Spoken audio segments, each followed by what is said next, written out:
Hey, what's going on, my friends? This is Dave Sharpe. Welcome to Wake Up Legendary. And this morning, our guest is, somebody who has a title like billions of people out there. I'm thinking it's called mom, and she's been a mom for or a full time stay at home mom for 20 years, and you know, has recently figured out and discovered a new way to build self worth and profit, which is, a pretty cool thing outside of motherhood, right?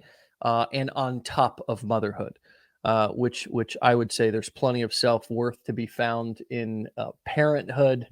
I don't know if there's too much profit to be found there. So, anyways, we'll hear her story. Beth, welcome to the show. Hi, Hi. thank you. Did I get all that right? Is that does that encapsulate what your journey? You'll give us the details, but the high level, what's happened with you over the past year or so. Yeah, yep, that's pretty much you nailed it. Yep.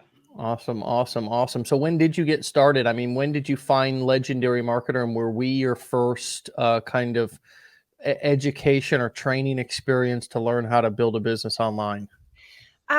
Yeah, so I found Legendary in, I want to say it was the end of July. I saw a TikTok video, like many people have.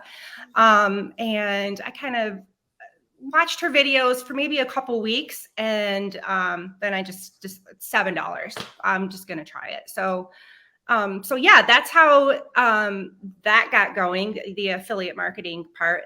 The reason why I was looking into affiliate marketing in the first place is because I had started writing a book earlier this year. So I wanted to kind of support that book with some affiliate links in the back of the book. It actually links to my blog, but just for recommended products that have to do with my book. So I didn't know how to do affiliate marketing. So that's kind of how that all rolled together. So yeah, so I have two, I guess, businesses going right now. So fairly new, but yeah. Nice. So are you, tell us what has developed since you went through some education here at Legendary and kind of now have two ventures going. And I would assume those two ventures are doing, pursuing the book Yeah. project and business and what goes along with that, and whatever that niche is in, if you want to share more about that. And then the second thing, which I'm assuming is just doing affiliate marketing in another niche. So tell us how that these two businesses have evolved since July. Yeah. So my book actually is for parents, geared towards moms more than dads, but dads can obviously be a part of it. But it's a book that kind of walks you through how to explain to your daughter what puberty is like. I know a lot of moms that find that awkward, and then there's a lot of moms that are like, oh, it's no big deal. That was me. I was like, oh, it's no big deal. Like, I'm very open with my girls and my sons as well. And so I just wanted to share that knowledge with a lot of moms who struggle with that. So within that book, I talk about all things puberty, and in the back of the book, I have recommendations of products that my girls and I have used, or that we have heard are great that have to do with puberty, like skincare, menstrual products, deodorant, Mhm. that kind of stuff. So that is, obviously separate from what I do with Legendary. I do with my TikTok account, I'm more geared towards wealth and learning how to make money online. So I kind of have them separate, but yet what I learned at Legendary is spreading across another niche. Mm. So that's been wonderful, because I would have been totally clueless on how I would have done it all wrong. So So I'm curious how you're setting up your parenting. your book and how you're using affiliate marketing. So in the back of the book, are you sending where are you sending people to in the book? Do you send them to individual links or do you send them okay. No, I send them to my website, which I created a blog post, Hmm. which then I have the links there. That way I can continue to update or remove. I wasn't too sure if KDP would love if I would throw in affiliate links in the back of my book. I didn't know if they'd kick that. So I didn't want to risk that, but they're okay with linking, websites and blogs and whatnot. So Hmm. that's what I did. I linked my website, which is actually the blog. And then I also linked my Facebook group for that particular niche. So Nice. So are you building an email list for your parenting mhm. stuff? Yep. I started doing that probably as soon as I started the Facebook group. So I want to say around April, I started Mhm. doing that. I created a lead magnet. So I offered it for free so that I could snag their email. And then, Could we know your website address? yeah, it's bethrecommends.com. Okay. And I'm also bringing up your book here, which is Changes in Me. That's the title of the book. Yeah. Changes in Me During Mhm. Puberty, Parents Edition. How to talk to your daughter about girls' hormones, physical development, and periods. Yes. Very niche specific. And it's available for for free on Kindle. Yes. Yep. Up until Saturday, I think it's for free on Kindle. Okay, so this is a newly is this a relaunch or is this a new launch? I just launched it this past weekend, Friday. Wow, congrats. Yeah, Friday night. Congrats. I meant to launch it Monday, but Yeah. um, he's like, "Here you go," and so they threw it on there already Friday night for me. So Wow. So if anybody has which I have a child who is um in puberty, well is will be hitting puberty here in the next, I don't know, when do girls usually hit puberty? I mean, it can range from 6 to 14. So I Wow. mean, Yeah. my older daughter started a little younger. I think she was around 8 or 9 when Wow. she was showing signs, and then my second daughter started showing signs more at like 12. Yeah. So it Yeah. just Sure, understood. Because this can be hormones, physical development, and periods, and physical development can come in many forms. yes, yep. I mean, it can Understood. Understood. growing height wise and all the other stuff. Sure, sure, sure. Okay. Well, this is awesome. Congrats on the launch of that book. We'll go now. So in the back of your book, you link to, and that's rec that two M's. Mhm. Skipped spelling class, in high school. Well, skipped high school all entirely there. So, awesome. So, what is the link? So do you just send them directly to Beth recommends in the book? I send them directly to the blog post. So if you go to the blog, I only have one post right now, Uh huh. just because I just launched it. So Yeah. so that's yeah, Okay. that's Oh, basic. right. Mhm. So this is where you're collecting. Where is your lead magnet? That sort of perked my ears up. Where? So I have it in the beginning of my book and in the end of my book as Okay. a gift. And then I Wow. also have it in my Facebook page. Okay. That, And this is where you can claim your free gift from this website. mhm. Yeah, Okay. which it just takes you right to the Okay. yep. And all it is just a list of that you can create like a little kit that girls can keep in their backpack, Right. ready for their period. So Yeah. that's just a list that my girls and I kind of came up with things, and some of it's like like oil blotches for when your face gets oily during the day and you want Hmm. to wash your face, or chapstick. It's all the things, not just the period products, but yeah. Interesting. Well, this is very cool. So, is your book launching strategy on because I mean there may be people here who eventually, obviously we talk about affiliate marketing so much Yeah. and would love to hear your thoughts on that here in a moment. But I mean, there's people, and I would assume those of you maybe who are listening who are thinking, I'd maybe like to write a book one day, and what does that look like, and what are all the different options that I have to launch and market that book. Um, so you've chosen Amazon. Why did you choose Amazon versus selling it via your own website and doing the checkout and the delivery, or even delivering it via ebook through your own website? So I chose Amazon because it's the largest bookstore in the world. Hmm. Um, it's easy and accessible. I don't have to, it's print on demand. So I don't have to have stock at my house, or, buy books and then try to have local stores carry it, or, Hmm. I don't have to harass anybody like that. Hmm.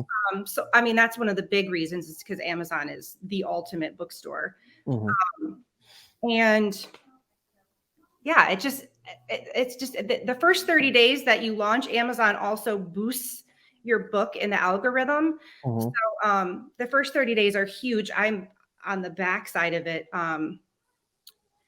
like doing promos, like I'm lining them up almost Hmm. each day. So this whole week is just free promos, and then it goes to 99-cent promos. So I'm contacting a bunch of other like book companies. Some of them are blogs, some of our newsletters. Hmm. And so I'm kind of investing into that. So they will promote my book and it'll bring traffic to Amazon. Uh, Hmm. so, so yeah, that's why I chose Amazon. I just felt it was the easiest route.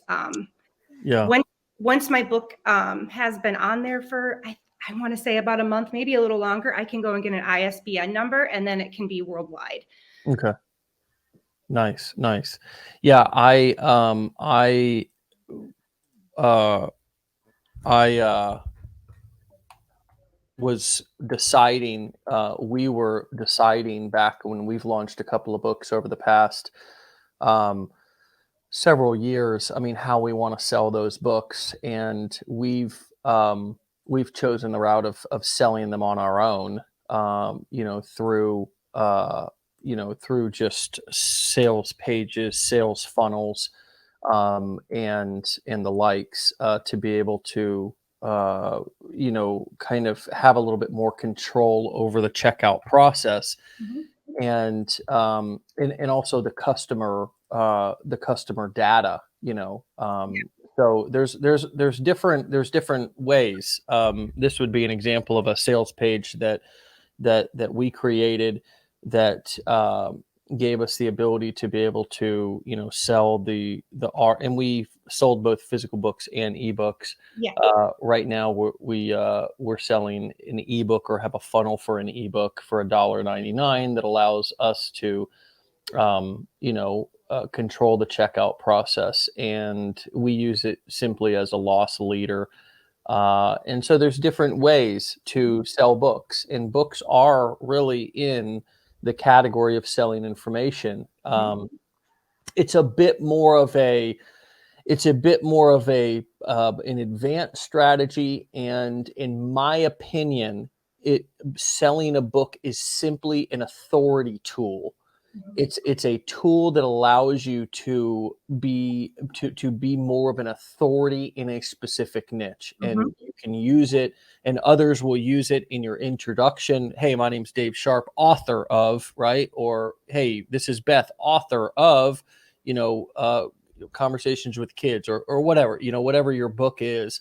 And so what is your thought process in using your book here, within this side of your business, this kind of channel of your business? What is your kind of short-term and long-term strategy, and how does it play in to the overall business plan? So long term, I plan on producing multiple books. I have a book in my head of what I want to just do, like for the girls specifically. And then get started on that maybe next early spring probably, and then launch that maybe next summer, and then I can bundle them up, which you can sell it for a little bit more than you would for just the one. And yeah, I just feel like I can just create a whole series, because after that I can head into the boys arena, since I have 2 boys as well. So so long term, I'm just going to keep writing books. Okay. I'm passionate about this area. Like you said, in being an authoritative figure, I mean, obviously I'm not a professional by any means, but having experience just with my own kids, I feel like I'm pretty knowledgeable. And I feel like the people in my Facebook group trust me. I haven't led them astray yet. So yeah, that's where I'm going long term with that. Okay, so you actually are looking at using your books as the main, and help me understand. I mean, is this a more of a passion project, or do you plan on turning this this side of your business, this particular business, into a significant profit stream? Yeah. I plan on having both streams of income. This one, my publishing side of the business, and then my affiliate marketing side. Okay. So yeah, so that's my plan. Obviously, in the grand scheme of things, I want to make money. So everybody does. So I do have a goal in that, with that in mind. I have kind of like a long-term goal, like, a couple years from now, I told my husband, this is what I'm going to be making. You can hold me to it. So, Good for you. yeah. So my husband just recently, he's 44, but he just recently retired.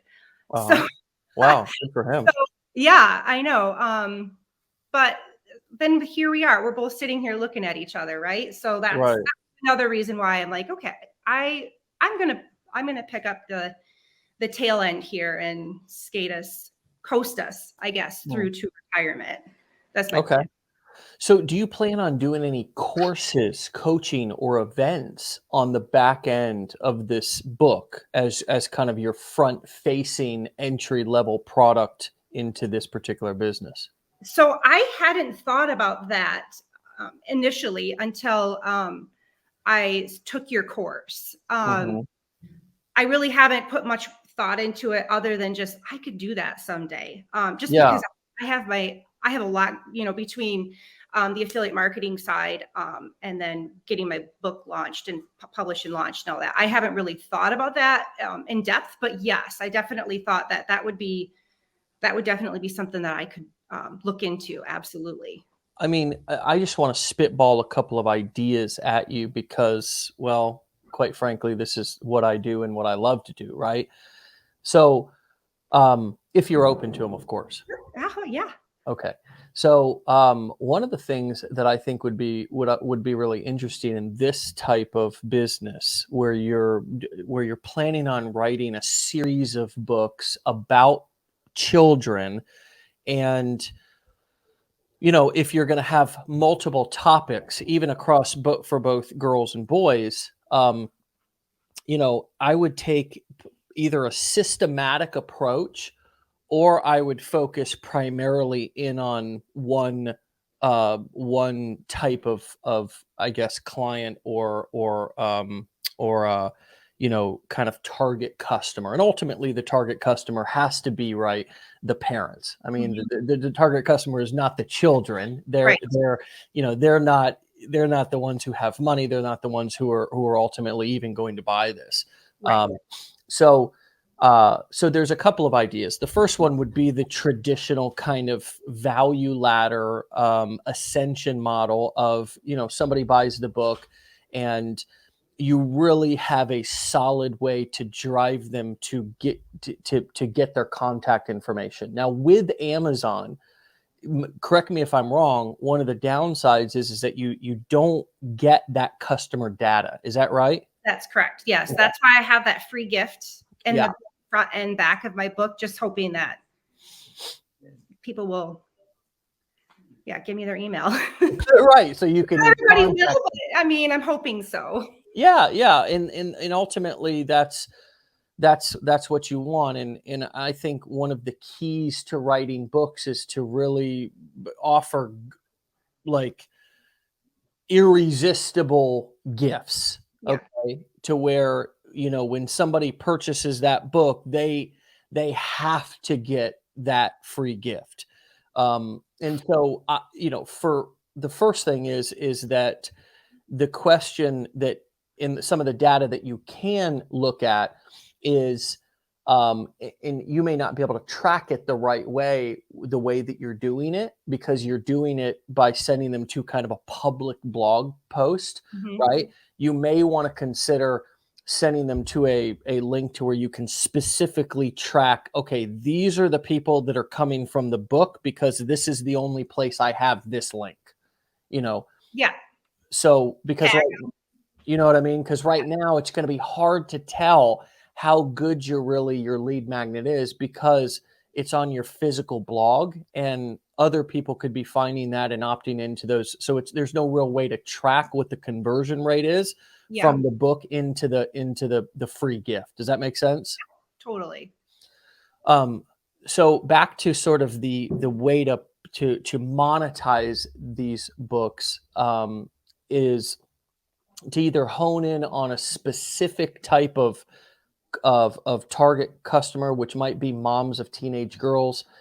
You might find those are more responsive and willing to kind of pay, and willing to invest in learning more how to be better parents and how to help equip their children to be, feel more safe and more, just, the world is a scary place. I know I'm scared for my daughter, and I want her to be as safe and prepared as possible. Um, uh, so having some sort of a course that you offer, and of course that a lot of that's dependent upon getting those email addresses, because Yes. without getting those email addresses, you have no real way to contact those people. So that front end lead magnet, that's why I spent a moment just talking about that, because I believe, especially with print on demand and with Kindle, which is a digital format, you would be able to edit that book. Is that right? Yeah, I can edit the book. Absolutely. Yes. Yeah.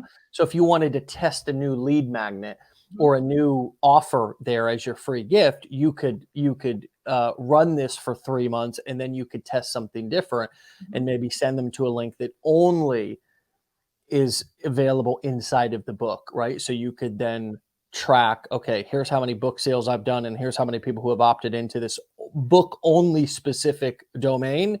So I know that these are the people who are converting from the book, right? Yeah. Yeah. Um, and then, of course, you could take them up some sort of an ascension model. One of my favorite things to do are just 1 day workshops, right? So Yeah. for $99 or for $197 or whatever price point you feel is would be comfortable for these people and convert, you could put on a 1 day per month workshop, right? To where you just deliver the content live. And there's been a lady, who my wife and I have gotten, a couple of her webinars, and they were even shorter webinars. They weren't even full day workshops. They were just a couple of hour webinars that she sold as a workshop. Mhm. She sold it for 49 or 99 or something like that, and you got the replay. And it's a really easy way to deliver kind of a combination of course and coaching, because and it's also easier on there's nothing that you need to pre-record.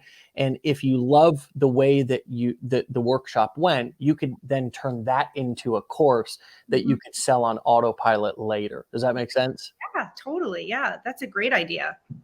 I think the use of webinars and the ability to be able to sell a content on a webinar nowadays is almost a better way to sell courses and coaching than kind of ever before. Mhm. Because what I find is, especially now with people being in their homes more than ever, and I think this is going to continue to stay the same. I don't think it's ever going to go back to normal again the way it was.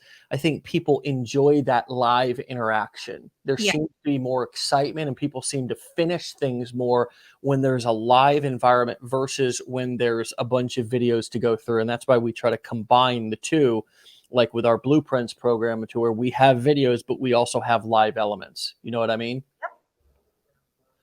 Um, And the other thing would be just, the other approach would be to just do that sort of thing for each and every book, whether it be you put on for each book, you do a workshop, you do a live workshop, you maybe deliver that a couple of times live until you really feel like you got the one that, oh, this is the one that I wish that I could get everybody to see. And then you just insert that into your follow-up series and you sell it via email to everybody who purchased the book, or everybody who purchased the book who then opted into your email list.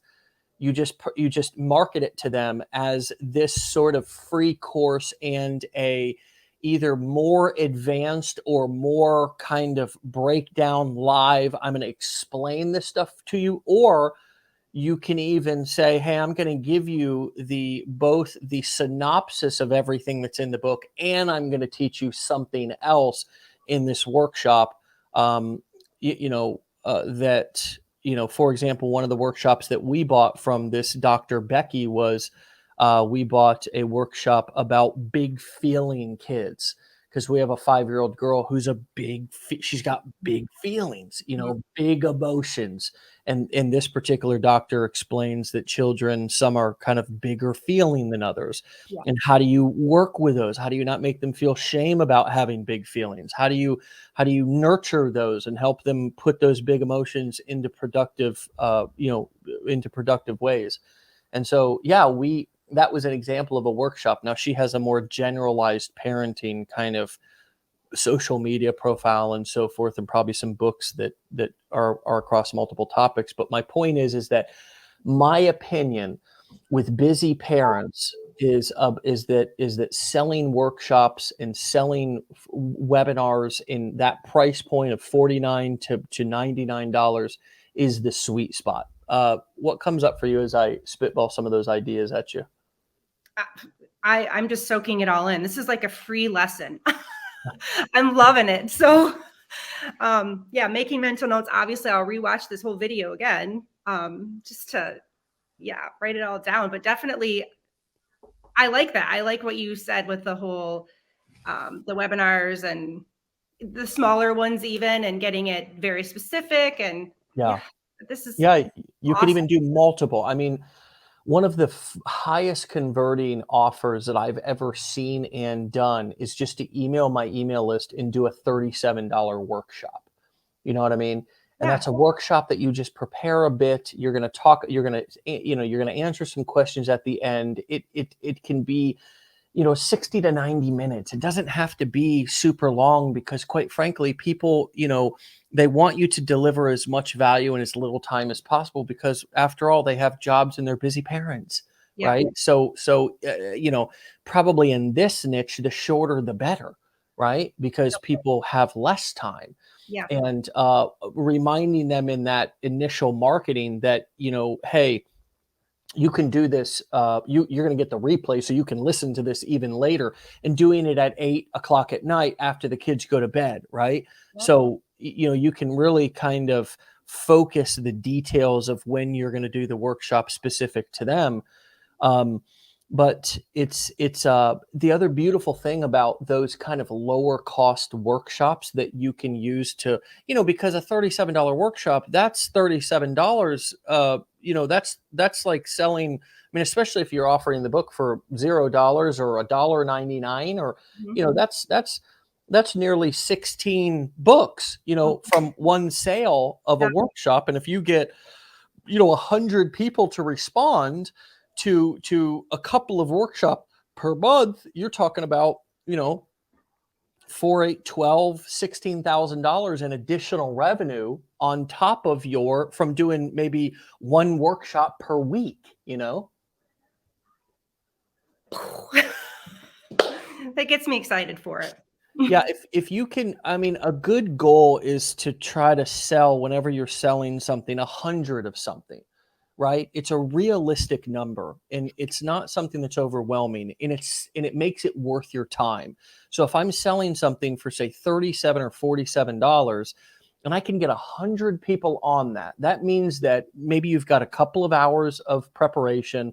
You've got an hour of marketing from writing all the emails that you're going to use to promote that. And the other beautiful thing about selling something that is happening at a specific day and time is there's a built-in urgency, Right. which means that you have to buy by this date or it goes away. Yeah, you miss out. You miss out.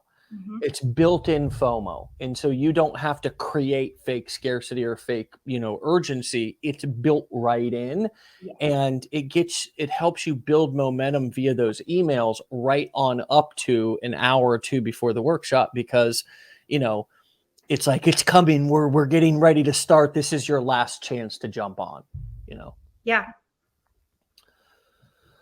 So yeah, those are probably the most fun ways to kind of monetize something in a niche where people are they I have no idea how people would spend money in this sort of niche, Beth. That would be an interesting test for you to run. I know that people are used to spending more money in the business and wealth niche because they attach an ROI to that investment, right? So it's easier for somebody to justify spending $1,000 or $2,000 or $3,000 or $5,000 or $10,000 on coaching or an event or a course or something because there's an ROI attached. But you may find that there are moms who are willing to invest in some sort of a coaching, more access to you, right? To where it's almost like a kind of mastermind or coaching program, to where you get on. They either have 24/7 access to text or email you, or you get on once per month and answer questions. I know that another type of coach that my wife and I hired in the parenting space was a sleep coach. And when we had our son, he slept differently than our daughter, and we were freaking out a little bit. And so we hired this sleep coach, and one of the perks of her business, or the perks of her offer, was that you got her phone number to text her. And I thought Okay. that was kind of cool. Yeah. We didn't overwhelm her. We weren't, Right. but she made herself available for a certain amount of time to as she was walking you through her 30 or 60 or 90-day kind of program, to text her if you had any questions, even in the middle of the night. Yeah, that's so cool. Yeah. So, anyways, I think if I was doing this, those workshops would definitely be something that I would start to do as soon as I started having people, subscribing to my email list from buying the book. But that all goes back to that lead magnet being sexy enough. Right. And irresistible enough to get them to go over and opt into your email list. Now, there's another way to build an email list, and this. It's not just all about selling books. It's also about doing TikTok. It's also about marketing outside. So are you also going to take this content from this niche onto TikTok, potentially Instagram or YouTube? Sorry, I got something bugging me in my eye. So my TikTok is mostly just making money online. I did throw a couple in there when I was getting ready to launch it, just because I have the audience. I'm like, well, maybe there's a couple moms in there. I'll just throw it out there. But I don't have a specific account for this niche. I have thrown it out on Pinterest and on my Instagram as well. Again, it's not directed towards the right people right now. That is all just about how to make money online. So, Yeah. Well, that's cool. That's fine. I mean, I just wondered if you had, just my Facebook group is all. Yeah, I have about 850 in my Facebook group, and I think I have about 60 or 70 in my email list. So nothing gigantic, but I just started. I'm going to show you this, girls, just so you can, and I know you obviously have other people in your your sphere of influence there, to be able to have examples of what other people are doing in the parenting niche, because you said that you were going to reach out to people to help you promote your book and so forth. But this Dr. Becky lady is a lady that we've actually bought programs for, similar programs to what I was just talking about. And her name's Dr. Dr. Becky Kennedy, and her profile on Instagram. I'm having a hard time focusing in here, but yeah. So her name's Dr. Becky Kennedy, and she's got a significant following on Instagram, and often promotes these workshops, and it would be potentially somebody to look at who's monetizing an audience in the parenting niche. For sure. Absolutely. I'll check it out. Very cool. So you're also working in the wealth niche, and tell us a little bit about how that's going for you. You're on TikTok. You're out there. You went from consumer to creator. So you've built up a little TikTok audience here. You're about to break 10,000 probably any minute or any day. And who knows, nowadays one video could take you to damn near 100,000 followers on TikTok overnight if you have something go viral. But talk to us about, how that's going for you, and why you are also working in the wealth niche. I'm enjoying it. To begin with, it freaked me out to throw my face out on there. I felt kind of stupid because my kids have TikToks and kind of tease me a little bit. So, and then their kid or their friends found it, and they're like, "Oh my gosh, your mom's on TikTok." So, but I am having a lot of fun with it. I do a combination of fun stuff that, might draw somebody into my account to look through it more. And then I do obviously promote Legendary, the course, the 15-day business builder challenge, and then other ways to make money. So I don't really have a specific reason why I chose that niche, other than it came easy to me just because of the course that I took from you. So that's kind of why I went that route. Yeah. What I'm noticing about you is you've got a whole damn thing of these lead magnets here. I went to your profile, and you've got in your recommended stuff here.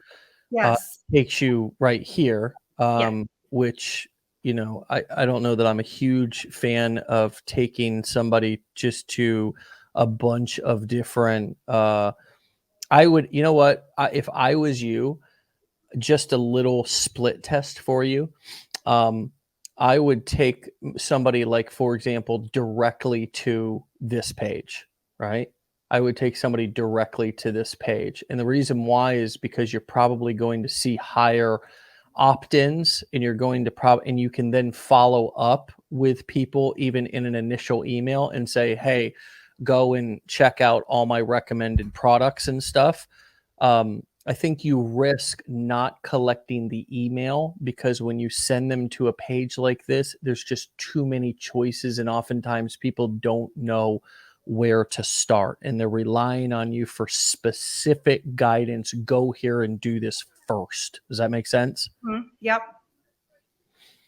Yeah. And because you're a writer, you have this wonderful ability. I would assume that your free ebook for beginner affiliate marketers is something that, did you put that together?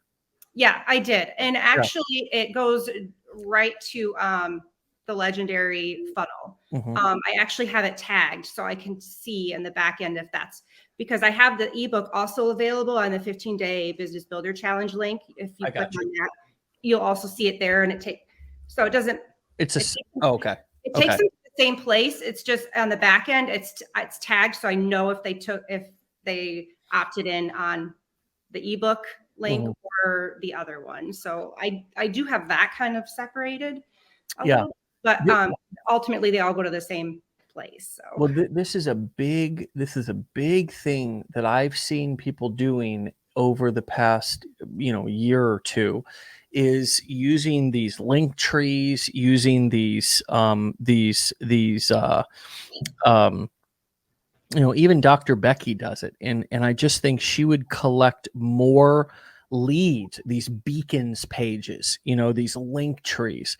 If you just send somebody to a singular opt-in page, right? Because it's like people, they don't know where to go. They don't know. And this is beautiful. This is wonderful, right? But if I'm brand new, and you got to think about you when you were brand new, did you even know what any of this stuff meant? I didn't know what ClickFunnels, I didn't know what website hosting, I didn't know what leads, even Aweber, email marketing. I mean, these were all terms that were over my head.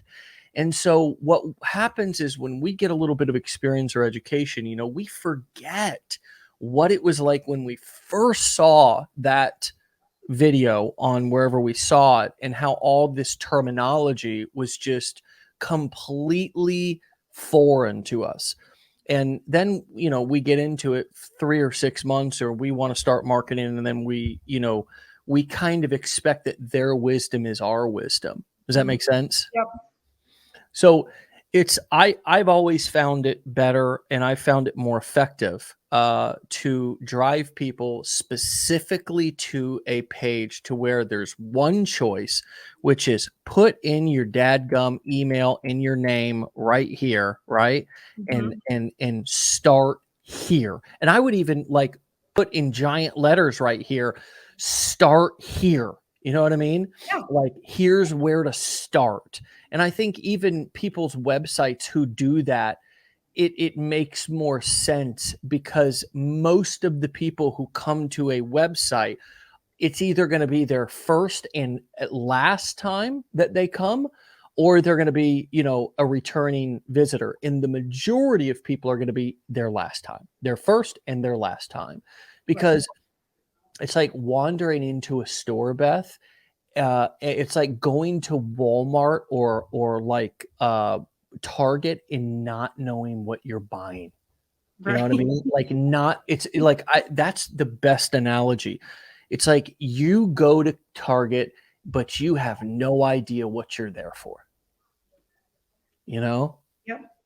So I would recommend that to everybody who's listening, to ditch the beacon, ditch the link tree. And I know you see other people doing it. And the problem is you do not know what their numbers are in their business. And likely the only reason why they're doing it is because they saw somebody else doing it. Yeah. And I had a link tree for a while, and I know a lot of people don't love the link tree. They don't love to click on that. So that's why I linked it to my website. But yeah, I can definitely pull it down to just. The reason why I don't like link trees is because I go there and there's 15 options there that I got to go through. And who in the hell goes to somebody's link tree and it's like, subscribe to my YouTube here. Here's my podcast. Here's my free ebook. Here's my website. Here's my Amazon thing. Here's this. Here's that. What do you think that people go and like they're on their phones and they click it and they go one by one and do? No, nobody does that. Your best hope is that somebody's going to do one of those things. And likely the thing that they're going to do, you're not going to collect the email. They're going to go to your YouTube channel. They're going to go wherever over here. And so, start here.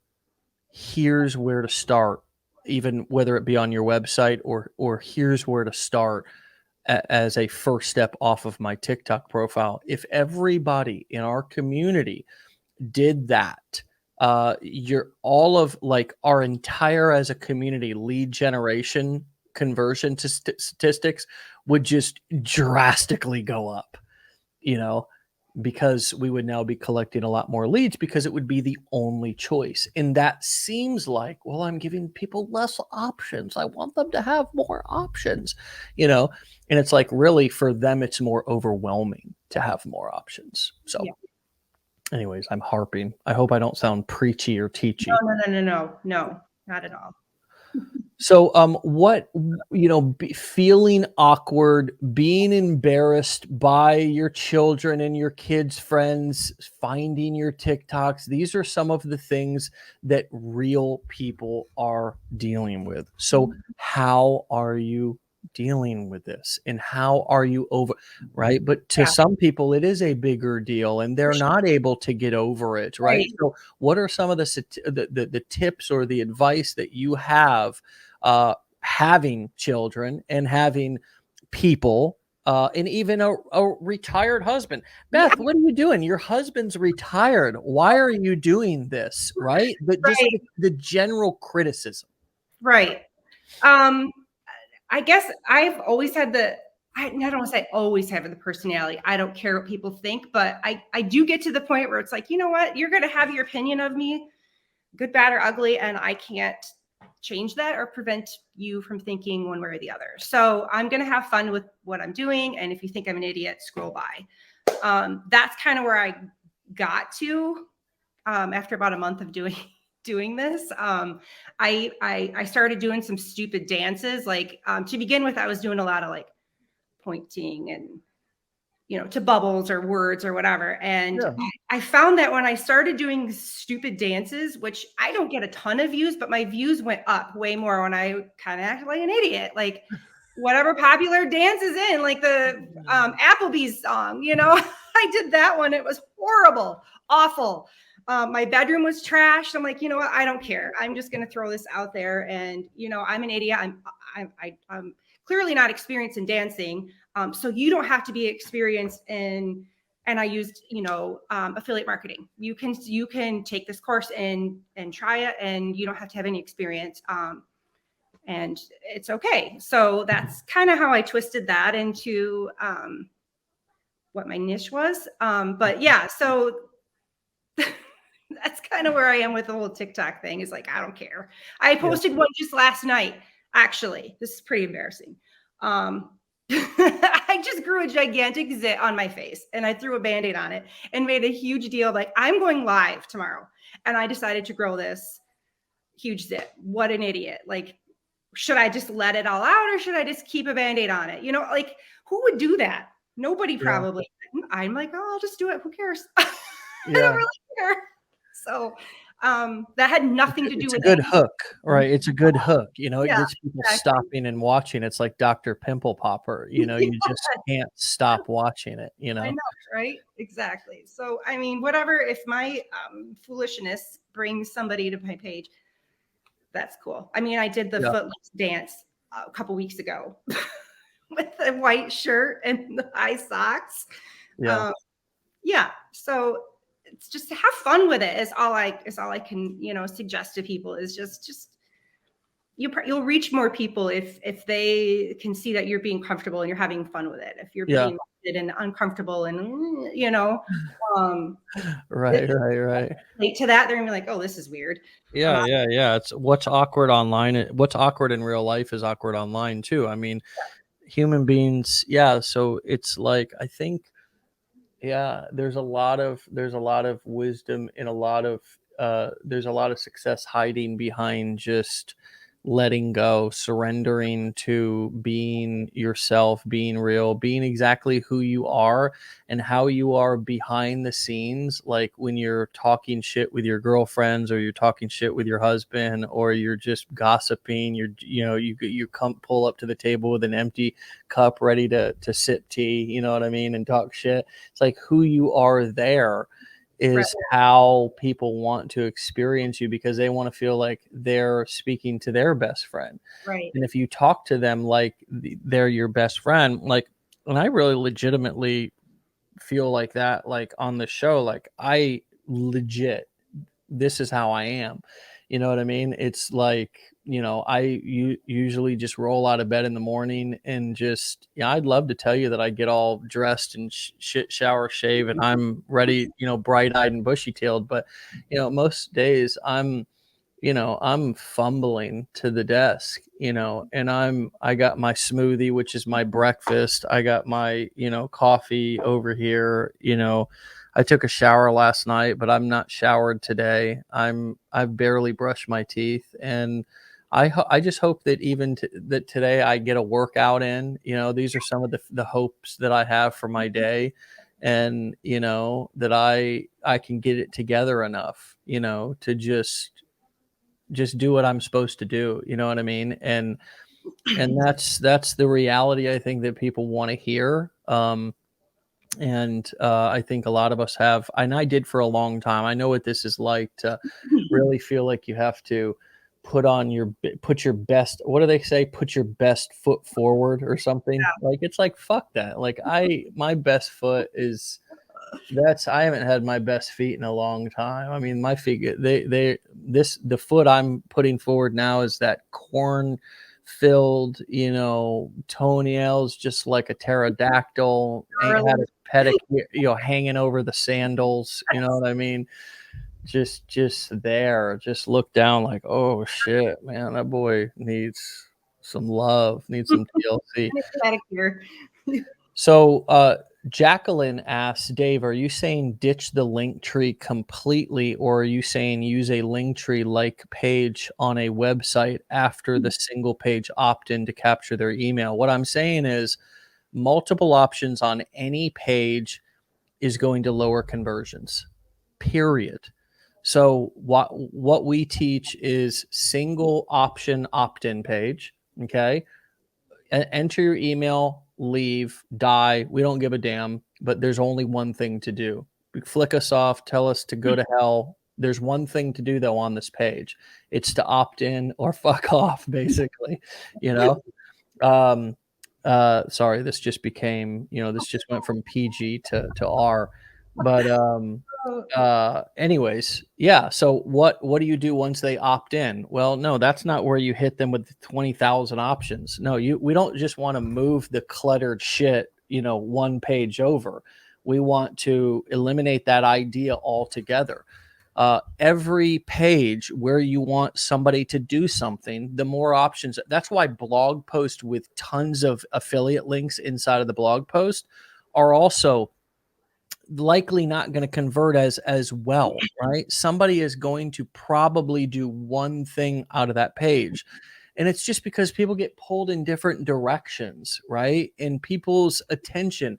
I mean, they've got 20 tabs open. They've got multiple devices sitting around. For you to keep their attention, it has to be super focused. And the moment that they feel like confused, like, what am I doing? How did I get here? They're going to leave. They're going to go back to Facebook or what TikTok, where it's a simple option scroll. You can only do one thing, right? Or where they're just more familiar with. So opt-in page, single option. There's only one choice. Then we bring them to a bridge page to where we have either some text or a video, and there's one option to continue on to wherever you're recommending them to. And hopefully where you're recommending them to, the products that you're promoting, uses those same direct response principles. And direct response marketing is just that. You're looking for a singular direct response and immediate. Not down, like what we're looking to do with direct response marketing is we're looking to move them along a process until they buy, and with no options along the way. Every email has one link. Every opt-in page has one option. Every bridge page has one option.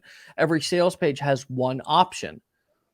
More choices is not better. And this is where society and traditional, I think, retail is very different than like online marketing specifically. And I also think it's very different than many successful businesses around. Like Five Guys sells hamburgers and hot dogs, and they're really successful. Taco Bell sells tacos. Chick-fil-A sells chicken. You know, they don't. And then you see the new restaurant that popped up. You know, we got one here on a corner in our town right by our house. It's been 50,000 things, because you walk in there and there's 50,000 things on the menu, and they can't keep up with that. You know, it's too many choices for the person who comes in to sit down, and it's too much stuff to keep fresh in the freezer. It's the Cheesecake Factory. Huh? The Cheesecake Factory menu is like that big. Have you been there before? I haven't. I don't know how they do it. I think it's because people people think of them and relate cheesecake to them. So there is a bit of a singular focus there, and they have a specialty item. Otherwise, I think if that was just a random, I think that's where they nailed that business. If it was just a random, whatever, the food factory, I think that business would have failed. Okay. That's my opinion. That's my professional expert opinion. Thanks for asking. But yeah, so hopefully that answers your question, Jacqueline.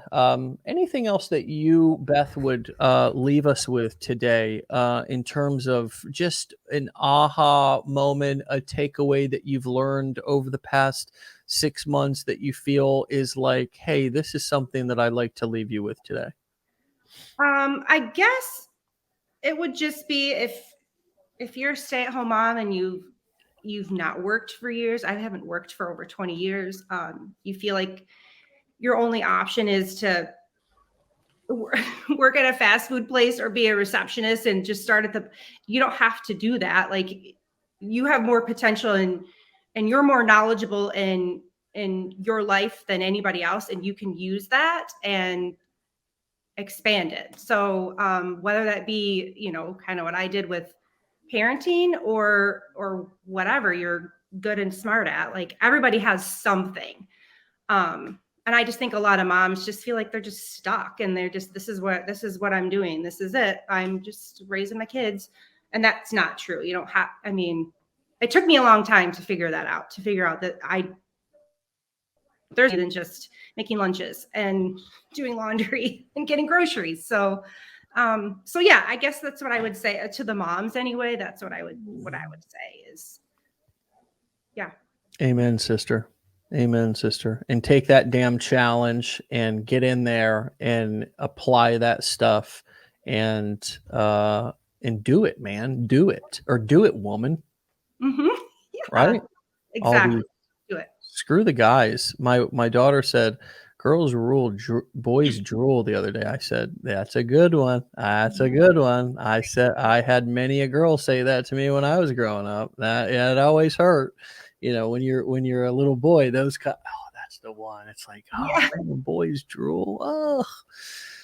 All right. Well, Beth, thanks for your time today, and thanks for your work and giving us something to have a different perspective on. And good luck with your books and maybe selling some of those workshops on the back end, and of course doing your the wealth and make money online side of your business. And I know that you will succeed with what you have committed to your husband, and probably blow through your goals.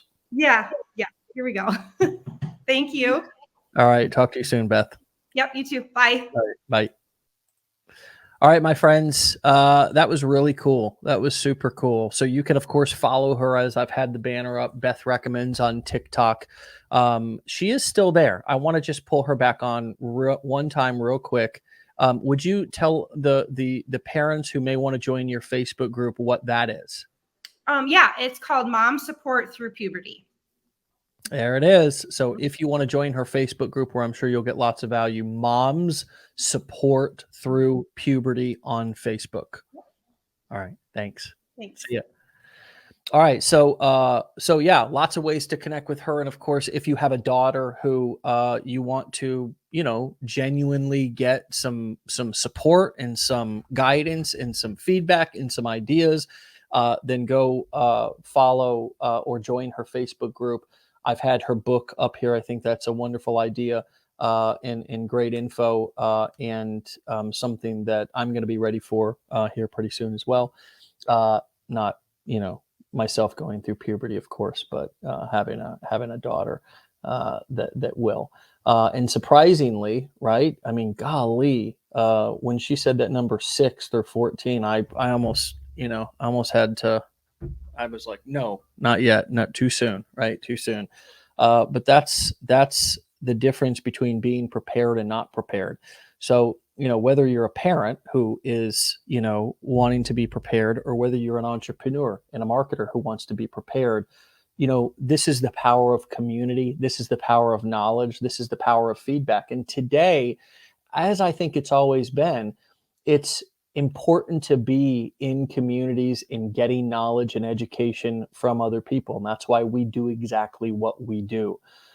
So if you have not, got into our blueprints, if you have not had a chance to attend one of our masterminds, all these things are on the table for you to further your education journey, for you to further your accountability and involvement, like in this badass community that we have here, just like Beth's growing community that she has for moms. And you never know what you're going to hear or see or learn from people, of course, in our community.